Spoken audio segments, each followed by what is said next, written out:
কেমন আছেন? আজকে আপনাদের হাঁস রান্না করে দেখাবো। নিয়েছি দেশি হাঁস, পেঁয়াজ কুচি, জিরা বাটা, আদা বাটা, রসুন বাটা, 2টা আলু আর গরম মশলা। প্রথমে পেঁয়াজ কুচি গরম তেলে দিয়ে দিব।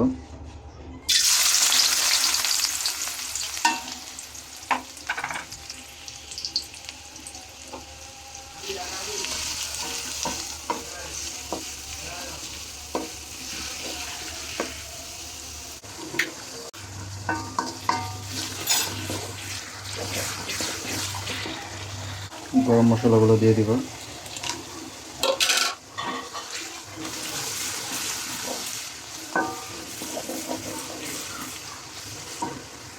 পেঁয়াজটা সেদ্ধ হয়ে গেলে হলুদ মরিচের গুঁড়া দিয়ে দিতে হবে।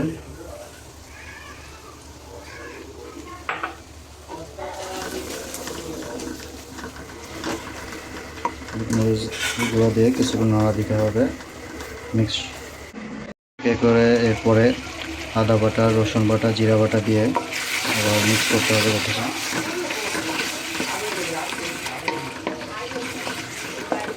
তো মিক্স করার পরে বেশি করে কষাবেন। মশলা যত সুন্দর করে কষাবেন তত খেতে মজা লাগবে। বেশি করে কষানোর পরে দেখেন ঝোলের কালারটা কত সুন্দর হয়েছে।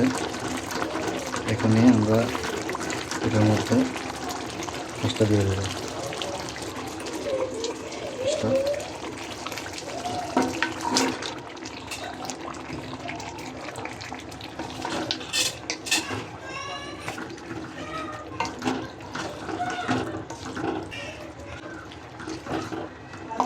সুন্দর করে মিক্স করে নিব। 15 মিনিট রাখার পরে মোটামুটি হয়ে গিয়েছে। পানিটা না কমা পর্যন্ত রাখবো। পানিটা কমলে ভালো মতো কষিয়ে আবার পানি দিয়ে দেব। মোটামুটি পানি কমে গেছে, এখন আলুটা দিয়ে দিব।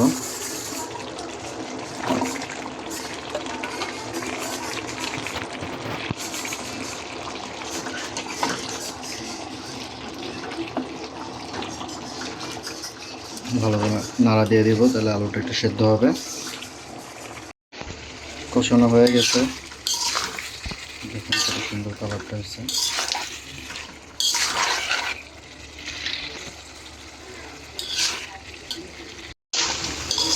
রান্না প্রায় শেষ হয়ে গেছে, ভুনা ভুনা করেছি, কালারটা খুব সুন্দর এসেছে। রান্না শেষ হয়ে গিয়েছে, দেখুন।